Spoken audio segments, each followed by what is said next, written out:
Welcome aboard, and thank you once again for tuning in to the Heavy Metal Truckers.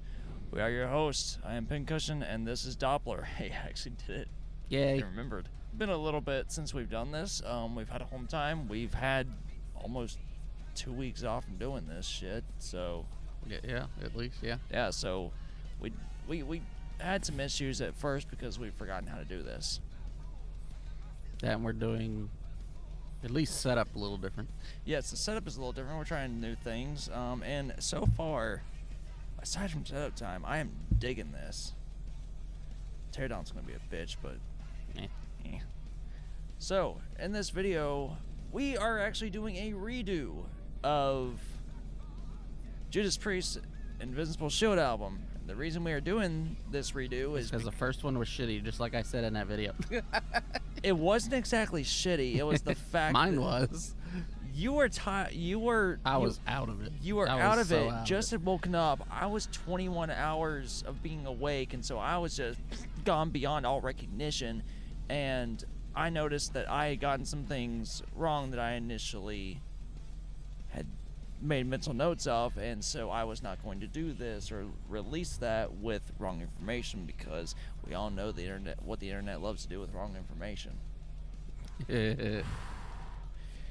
Yeah, you open yourself up as a massive target. So now with this in mind, while we were on home time, I listened to this album nonstop. I listened to it at least 4 or 5 times and got a bit of a different take on it, actually. I mean, I mean, I still had the fundamentals of everything, but it was still a different perspective. Yeah. So, you can go into your perspective on it.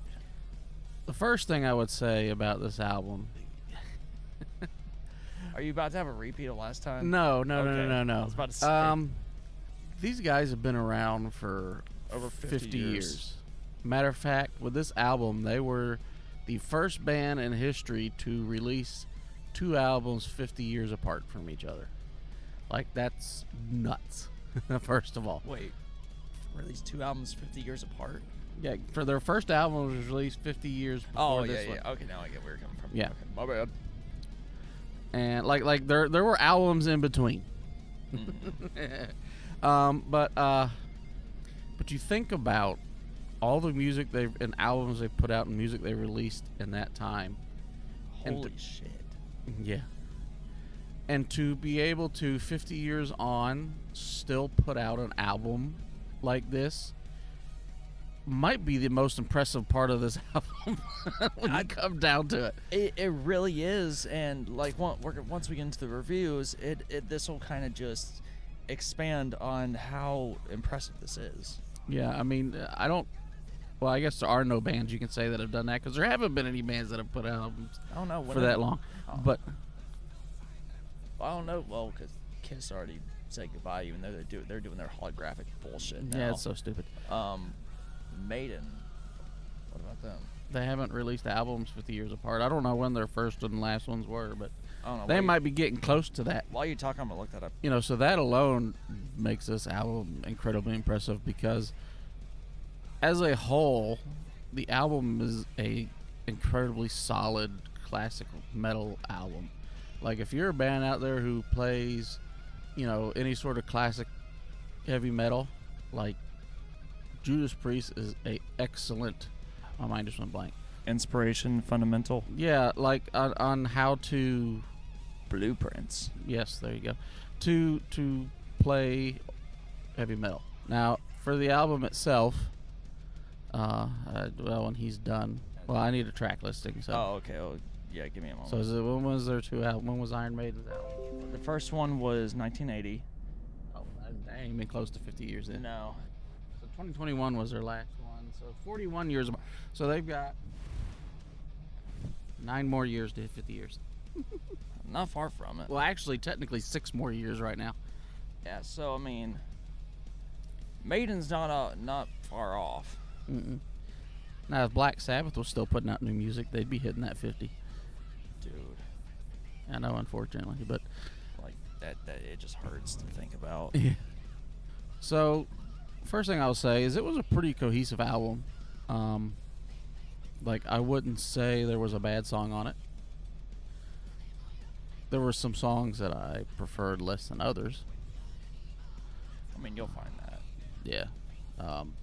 And also, it's massively a matter of perspective, which we say this a lot. Yeah, I mean, everybody has their own perspective and feelings about music and what they like and don't like. Though, that being said, if you're a classic heavy metal fan, I don't know how you couldn't like Priest. Because they literally... Not unless just for whatever reason, just they're not your thing, and you just... There's some groups that there's not necessarily a particular reason why people just don't like them, and that's understandable. Yeah. Now, they've released, what, 5 songs off of this album? 4 or 5, yeah. Because they released Panic Attack. Panic Attack, Trial by Fire, Serpent and the King. Crown of Horns, and the title track. Invincible Shield, which they did that pretty much the day of release. They did it the same day. But technically, they still released the song. Yeah. And I did notice, going back through listening to this album a second time, they have released lyric videos for the rest of the songs. Oh, which yeah. The first time we went through and listened to it, they had not done that yet. So that was kind of cool. Right. Which I will say, going through listening to it a second time, I did get a little more appreciation for the album than I did the first time. It's impressive how it happens. Yeah. I guess because I listened to everything more as a whole this time. And That's exactly what I do. Yeah.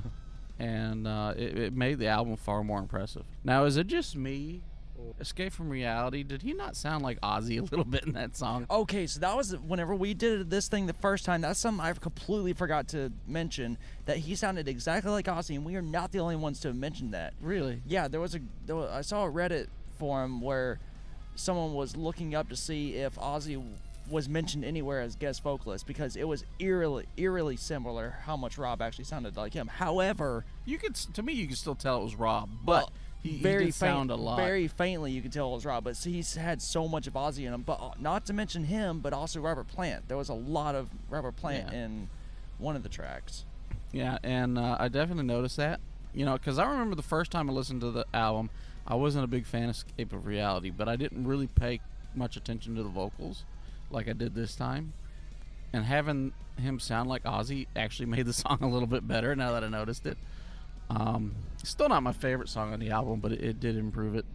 Now, we did listen to the deluxe version, or whatever they call it. Deluxe, is that what they call it? Yeah.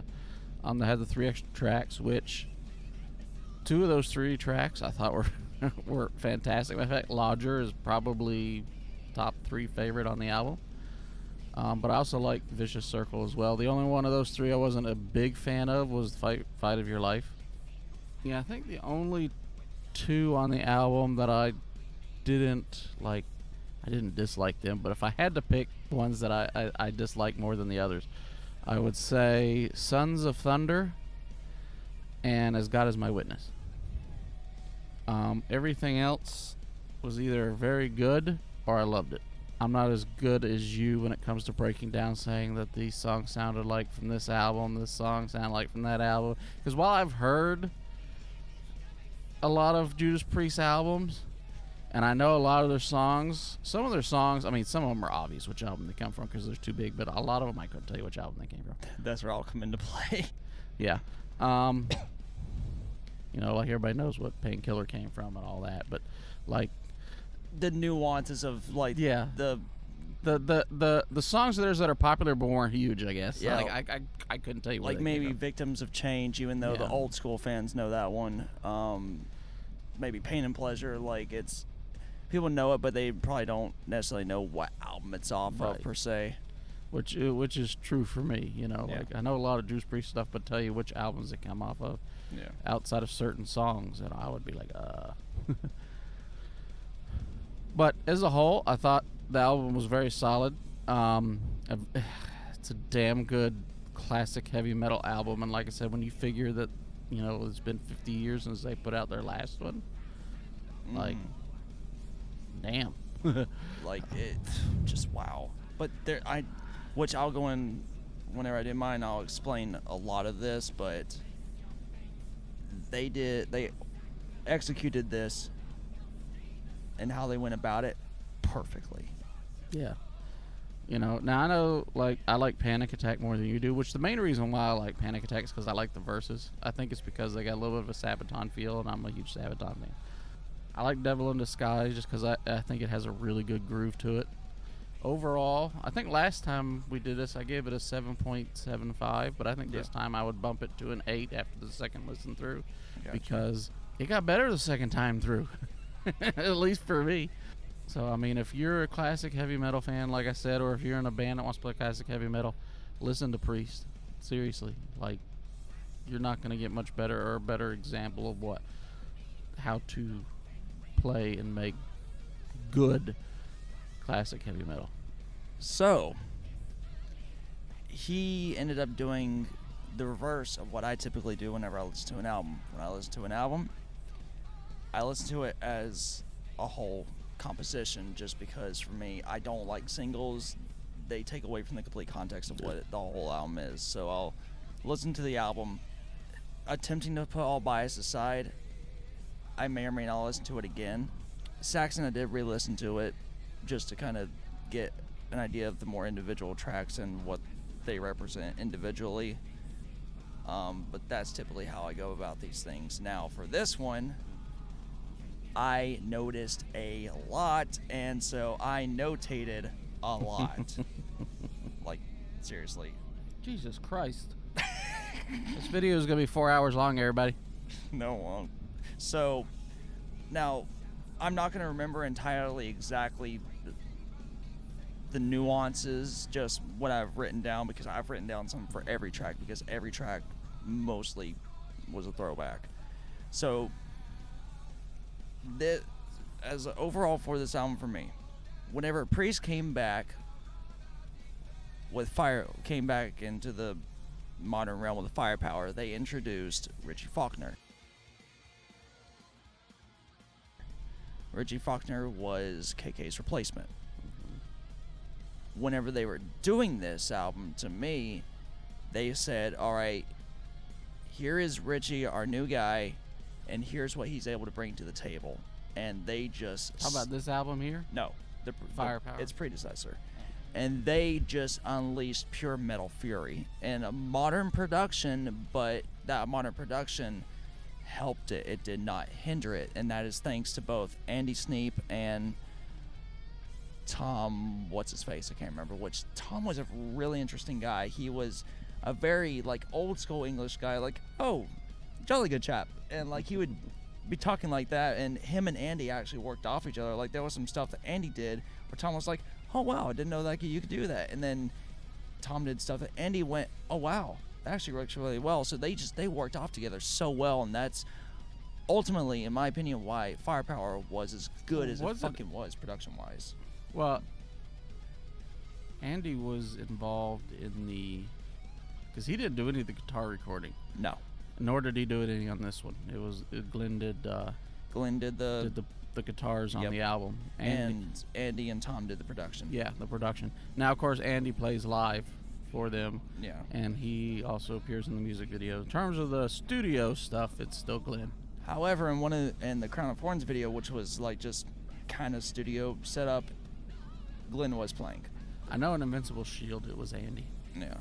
So, individually going here, Panic Attack was, especially in the beginning, was an absolute throwback to Turbo, because there was the synthesized aspects, which I don't remember if I mentioned it on the initial Panic Attack, whenever they released that single and we took a look at it. I don't remember if I mentioned it, but there was a big throwback to Turbo, just because of like, take the track Out in the Cold, for instance, and like just whenever Priest came out with Turbo, they started to experiment with this synthesizers and kind of just the techie aspects of bringing that into metal. And understandably at that time it was perceived with a lot of mixed opinions, but regardless, in the beginning for Panic Attack, it had a throwback to the Turbo album with the synthesized the synthesized samples, and some of the guitars were a little bit that way as well. And then it just came into just kind of your modern general classic metal, if I can say that correctly. Whenever I was listening to it in my car, it was way different than listening to it like on the Bluetooth headset or my headphones, and I gained a way better appreciation for it just because there was more sonic material that I could hear that really pushed this track to actually make me appreciate it. And the verses were outstanding. Choruses I'm still meh on, but I mean, no, like there's not going to be a group that releases material that every single track I'm going to like. I don't expect that. So it's very rare you find something like that. Yeah. So Panic Attack kind of is what it is, and it has that throwback to Turbo at the beginning. Just, I think, to kind of give fans kind of like a reminiscence. What I was going to say is, I kind of side railed from after talking about Firepower. Whenever Priest released this album, it feels like they went, okay, now that we've been able to show the world that we can still kick ass in this modern age, now, and that we've actually potentially obtained some new fans, let's show them what our history is like. And they just pulled out all the stops from a lot of their older material, and they showed the world what classic heavy metal sounds like in the modern age. And this comes in the form from The Serpent and the King. With the riffing and pace of the intro, it had a lot of similarities to Free Will Burning. It was just very high energy, smacked hard, and it was amazing. And the chorus, it holds a lot of high heavy metal and groove metal energy that it's a fantastic second track, I believe. It was placed perfectly, in my opinion. Invincible Shield, it had a classic metal energy of Defenders of the Faith with some Angel of Retribution in, and that was the album when Rob came back after Tim Ripper Owens had left. And there's, if you want to know the whole story of that, read Robert Halford's book Confessions. It talks all about it. I highly recommend it.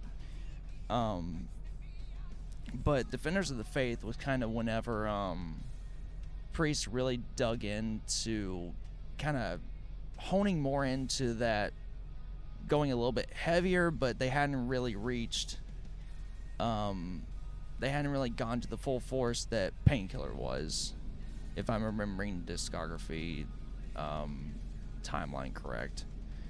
But it was an awesome track.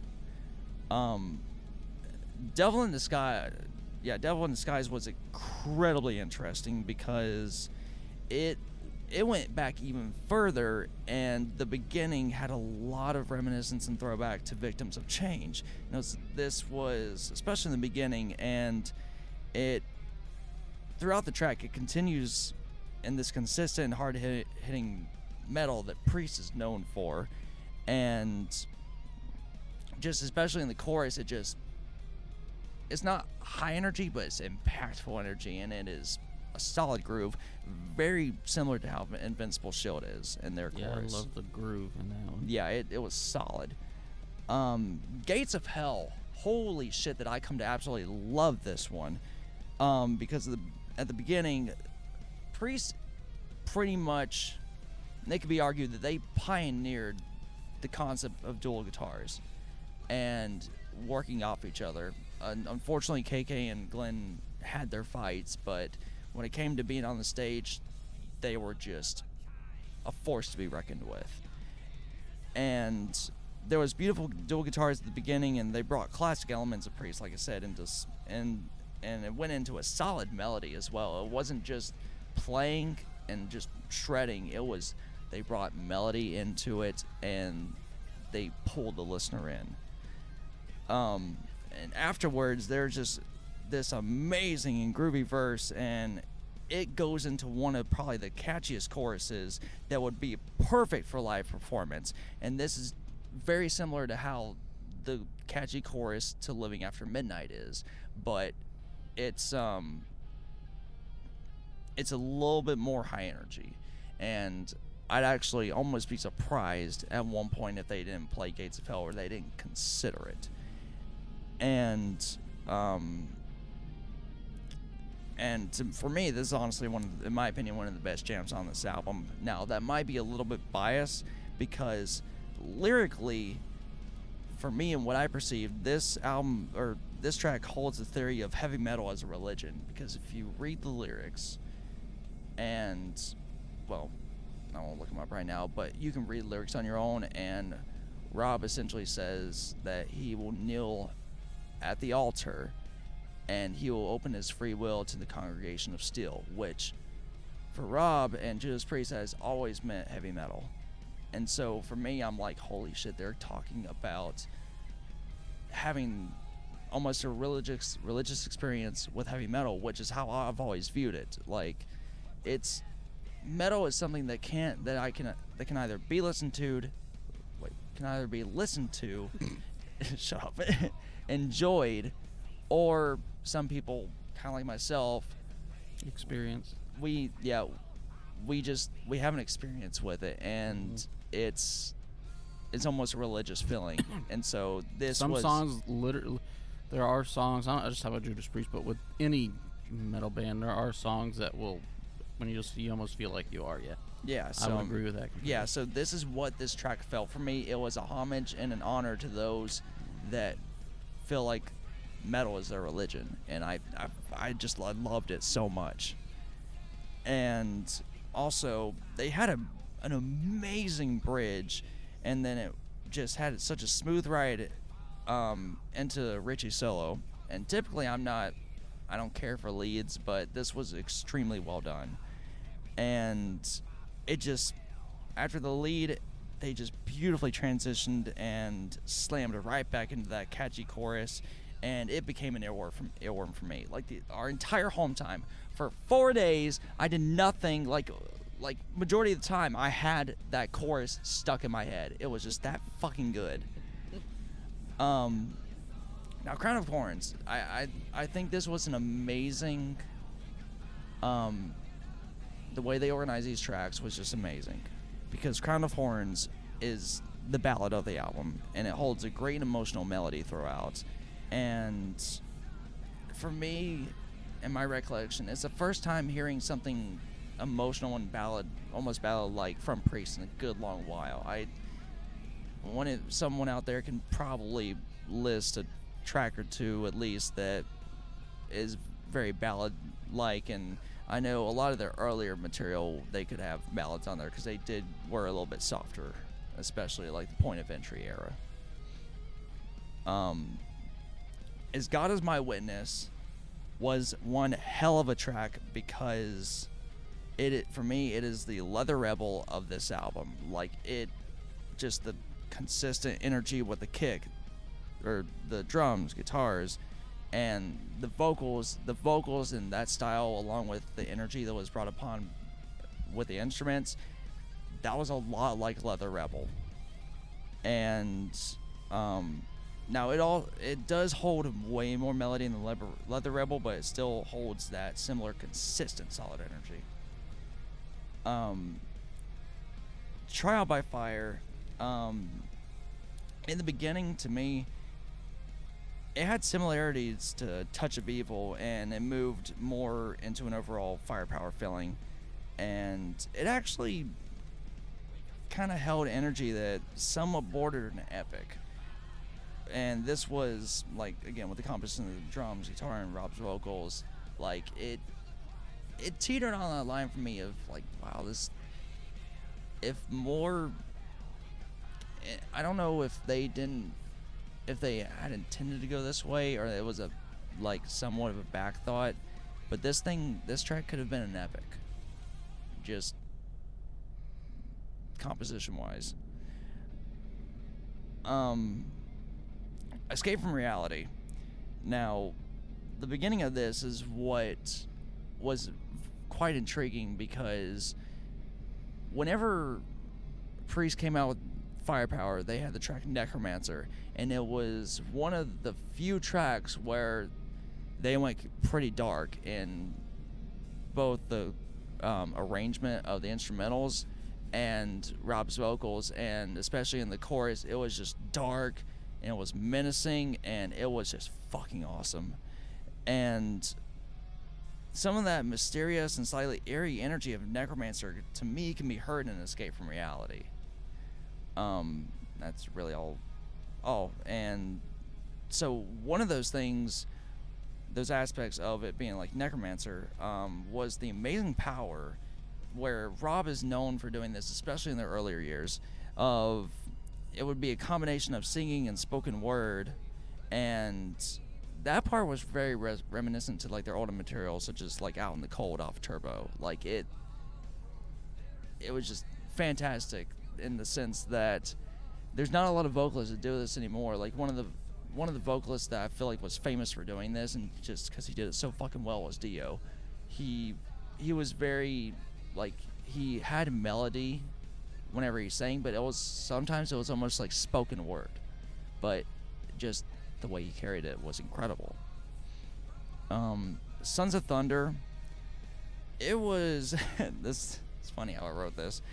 It was a groovy, and you'll have to forgive me, I'm still recovering from laryngitis, so I might crack. It was a groovy and heavy-hitting classic heavy metal piece that honestly makes you want to get on a motorcycle with buddies and have it blast while everyone is riding. Honestly, I felt like it might have been a softer version of Lightning to Strike, which is off Firepower. That's the first track off Firepower. Giants in the Sky, this was another groovy, solid-hitting classic heavy metal piece, and for me it felt like it could have come off British Steel and run through the production quality of Firepower. So Sons of Thunder and Giants in the Sky, they didn't particularly stand out, but they still held some solid classics that, like, you could have just been howling in conversation and enjoyed some solid metal in the background. Like, it wasn't bad, but nothing really stood out to me to where you would go, wait, what the fuck? Did they just really do that? It wasn't like that, but it was good. Fight of Your Life, this had major old school vibes with the hell of a bite in Rob's vocals. Like, it was just intense, and it held a strong throwback to Defenders of the Faith. Oh my god. And this is possibly one of the best classic grooves on the album. It was very old school, and I greatly enjoyed that. Vicious Circle, it was more like a classic jams, grooves, and vocal style similar to what could be found on Screaming for Vengeance. So I really enjoyed that aspect. Now, The Lodger was interesting because Priest hasn't done a concept like this since Nostradamus, and I put in my notes, it was a major concept piece, and again, it gave absolute throwback and holds a lot of reminiscence to Nostradamus. However, this also nearly goes back vocally and how Rob sang it to the style and energy that was on Stained Class, and I want to say Rock-a-Rollo, I think was their first album with Robin, but it was one of their way earlier albums, and it was one of the most interesting and fascinating pieces on this track just because of the concept behind it, that of which I don't recall because I'm that brilliant. But I know I've never really gone this in depth on an album review before, but this is one of the few albums where I know a good bit about their discography, and of course some people are probably going to be out there saying I'm wrong, and that's fine, correct me, I know you will. But the fact is, they took so much from their earlier material and revamped it, and they did so damn well, and for that reason I'm giving it a 9 3/4. At first I gave this a 9.5 because of how I felt about Panic Attack, but I gained a better appreciation for Panic Attack, and so now I'm increasing my score to 9 3/4. It's still not a 10 for me because there's stuff that, like, it doesn't, like, it loses my interest very minutely, but it's still one of the best metal albums I've heard in a long time. But yeah, 9 3/4 is what I have to give for this album. I don't think an album will ever get a 10 from me. I don't even know if it'd be possible to get a 10 from me. Well, because 10 is perfect. There's nothing better that can be done to it. I don't even know if that's possible to reach by anybody. No, so I mean, getting a 9 from us is extremely honorable. Yeah, I'm a harsh grader anyway, but yeah. Well, and it's also very difficult, at least for me, to be able to give any kind of review and journalistic perspective without holding some bias. It's just difficult. I don't even think I've given an album a 9 yet. I think an 8.5 is the highest I've gone. I think so. No, there's been, I think, 3 albums I've given 8.5s to, but yeah. But anywho, yeah, you're not gonna get that much in depth of a review from me unless it's a group I know I know their material very well and can really go in depth. So, yeah. I hope you enjoyed my crappy review and his halfway decent review, and I might put some little outtakes in this because our first take on this was fucking hilarious. Yeah, it was. So I'll try and put some outtakes if I can manage it. But I want to try and I'd love to try and release this honestly tomorrow. I might be able to do that. We'll see. Yeah, you still got a lot of editing to do, not just with this one, but with a lot of other videos too. I'm just gonna. You need to have like an editing marathon, is what you need to have. I'm not gonna do that shit. I'm just gonna edit 2 videos a night and then do what I want. Yeah. Just because I can, like, we have enough material to where I can just kind of do that because I just don't care. Yeah, we hope you enjoyed this review, and we will catch you guys in the next one. We're really glad to have you. As always, keep rolling heavy.